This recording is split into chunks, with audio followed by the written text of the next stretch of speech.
Hey guys, Jen here.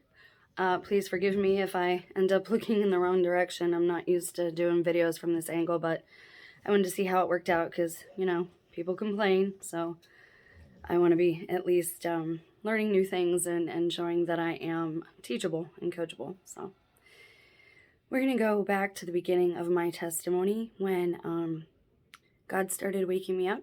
It was the summer of 2017 when we had that radical eclipse happen.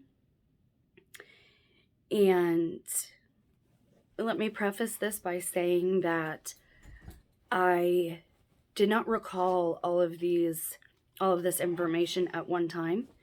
You know that we don't always remember our dreams immediately, or things that are buried in our subconscious don't always come forward until we're ready for them to, until, we can understand them better. And especially with dreams or things that happen in our state between waking and sleep, we don't always recall them immediately. So this is looking back, but I wanted to be able to give my audience a full view of what happened.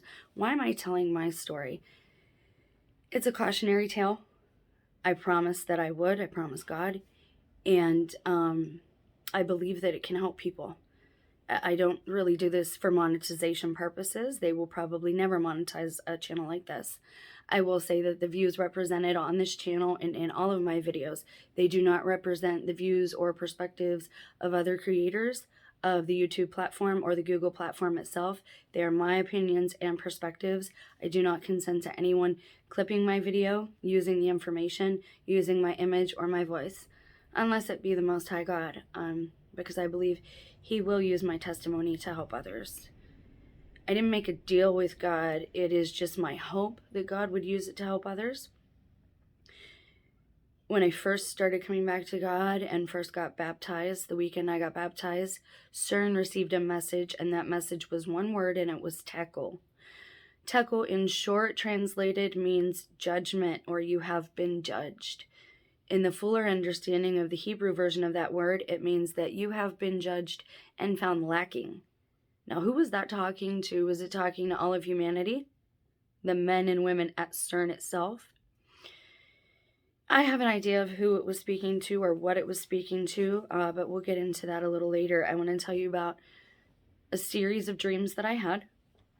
They started with, God started waking me up. I started to have dreams of flooding in cities. I was on bridges, literal bridges, and, bridges above railroads, and that whole area was covered with water, and there were, ocean animals all over.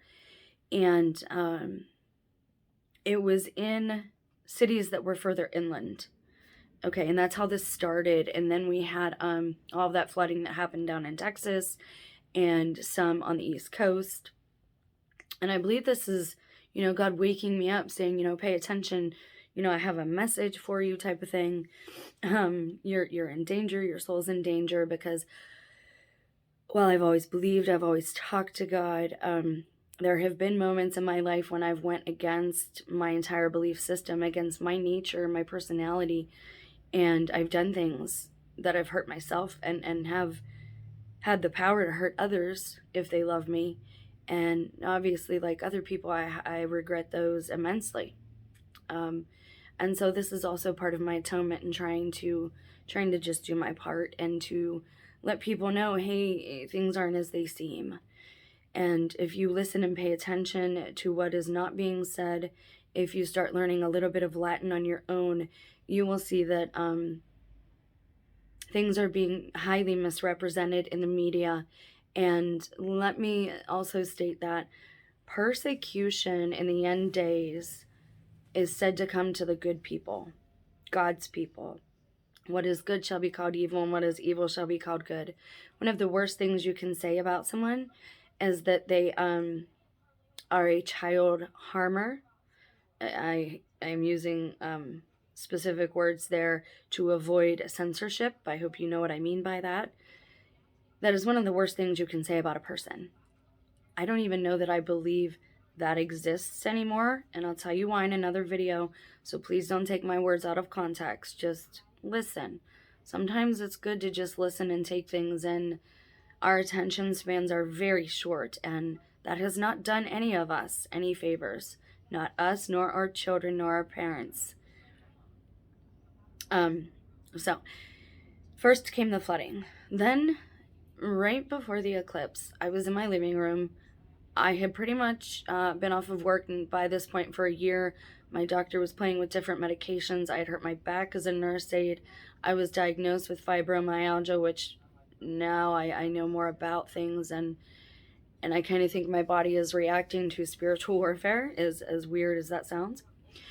But I was going through a lot, and so I was taking naps in the middle of the afternoon while my son was at school and my husband was at work, trying to, get my body into some type of rhythm and routine again. So I had stretched out on the recliner in the living room, and this is the first one. This is two different dreams. But in the first one, I'm laying there, and these beings or people in masks, which I'm not I will let you decide what you think of that. Whether it's otherworldly entities or not is up to you. I did not leave the living room. I was not taken to a ship or an operating room or on an operating table. I was left in this recliner, or what I thought was my living room in a recliner.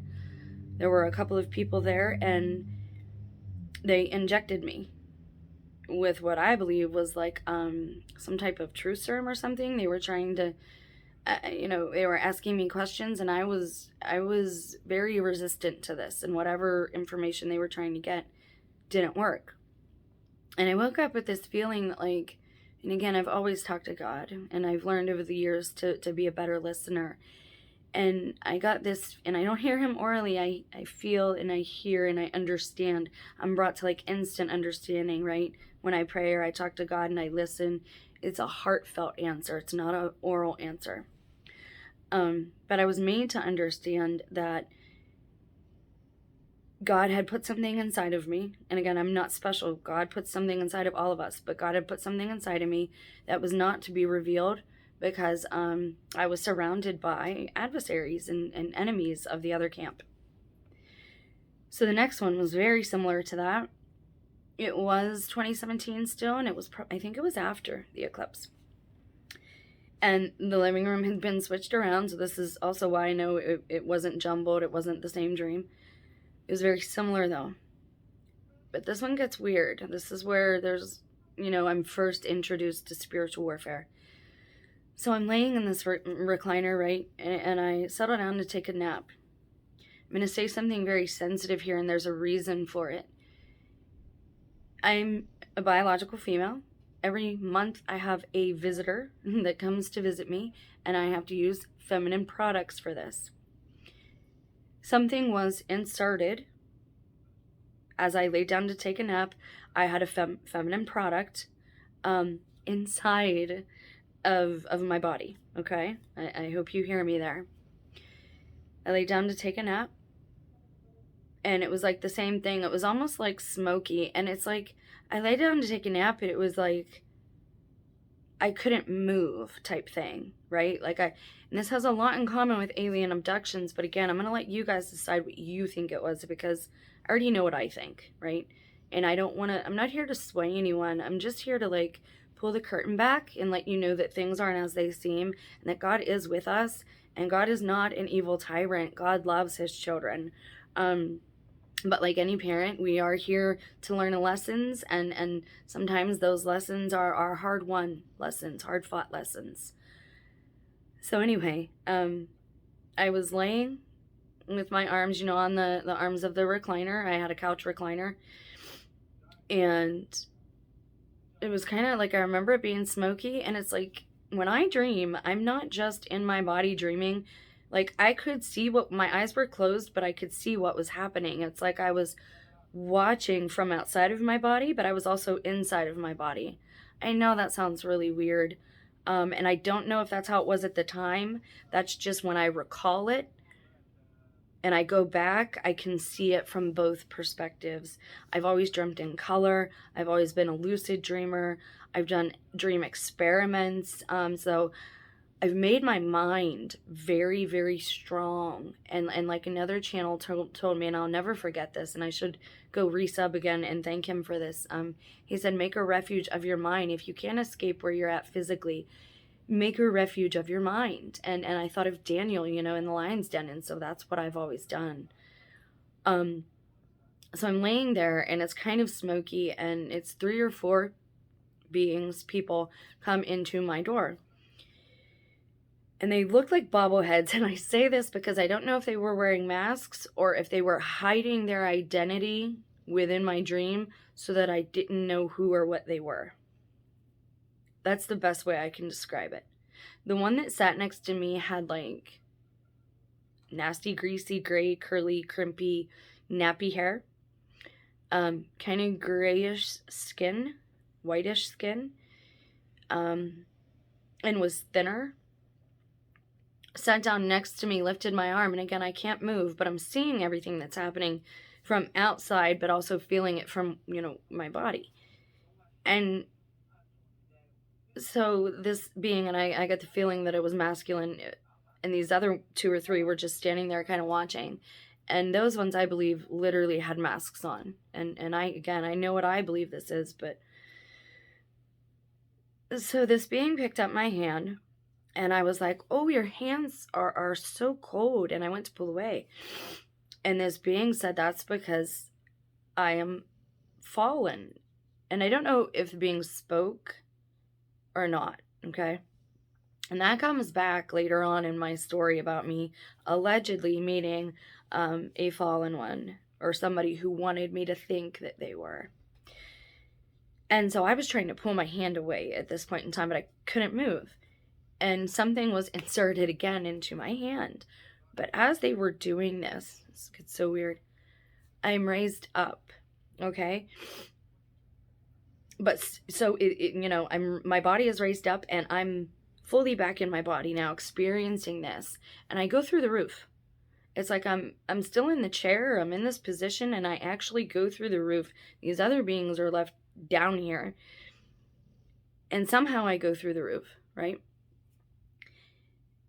And I'm like, whoa, and I look over the edge because now I can move a little bit. And I'm like, holy cow, there's a big chasm underneath of me in my house. And metaphorically speaking, it's showing me that my house is divided. But I also got the feeling that, oh my gosh, there's an earthquake or some kind of big shaking coming of the earth. Now remember, I had this dream right after the eclipse, summer of 2017. I believe it was right after or before I was baptized. And so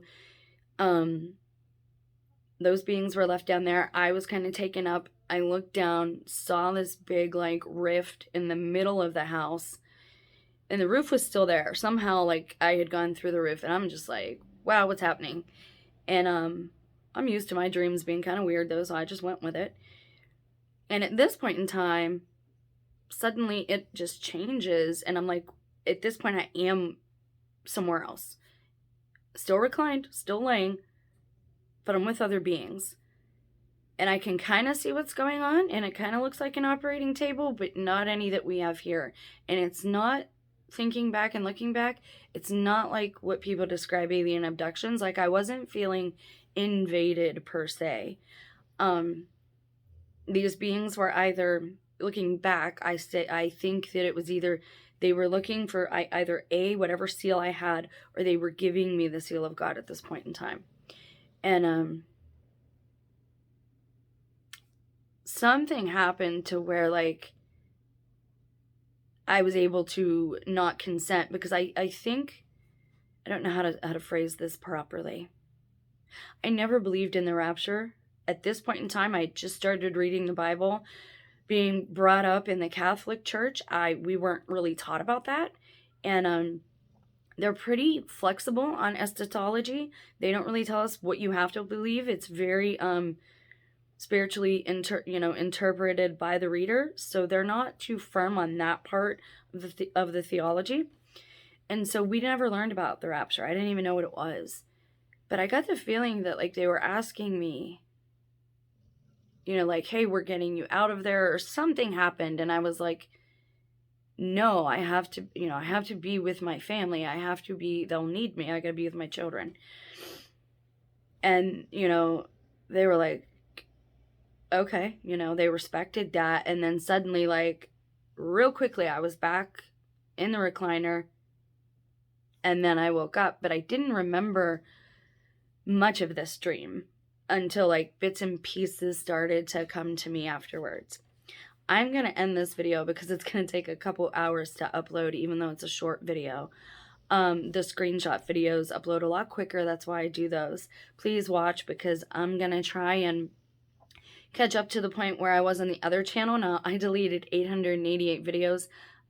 I'm just going to touch, on the most important parts, because if I'm correct, if this is tribulation. Now, for me, I say it started in 2018, but everything that I experienced in my family and household from 2017 to 2019 started playing out in the world towards the end of 2019. And looking back, again, I'm not date setting, but looking back in retrospect, if this is the tribulation, if it started in 2019, then the midpoint would be about March of 2023. I have a feeling that's a month to watch out for, because at that point in time, you really need to understand the power of your consent and your sovereignty. Because if scripture is correct, it says at a certain time, we may be able to be overtaken or overpowered. God lets certain things happen. Because again, not everybody is saved. And that's pretty obvious by the state of things. I'm going to do a couple of more videos and just upload them, boom, boom, boom. So if you're interested, please do watch. Not everything is as it seems, and I'm going to try and pull back that curtain. I've been learning Latin. I'm noticing other channels like tearing down the Catholic Church, saying that they're praying to Lucifer when all they're saying is the St. Michael's prayer, because I know that prayer in Latin, and there's a lot of deception out there, and they're tearing down the churches. I would urge you to say that those who are most persecuted at this point in time, unless they're proven guilty, do not get on those bandwagons, because God is going to ask you, why were you calling my children evil? Remember, in the end times, good will be called evil and evil will be called good. And shame on us. Shame on us for being so easily misled, myself included. So please, if you need to repent of something like that, or if you need to apologize to somebody, or if you need to just take a step back and change your perspective and just reevaluate, examine your own heart, please do this, especially now, on a daily basis. I love humanity. I love my family. That's why I do this. Now, my next video regarding my testimony will probably be where I stand on the tribulation and why I think that it's very possible at least one spiritual rapture has already occurred. Thanks, guys. God bless.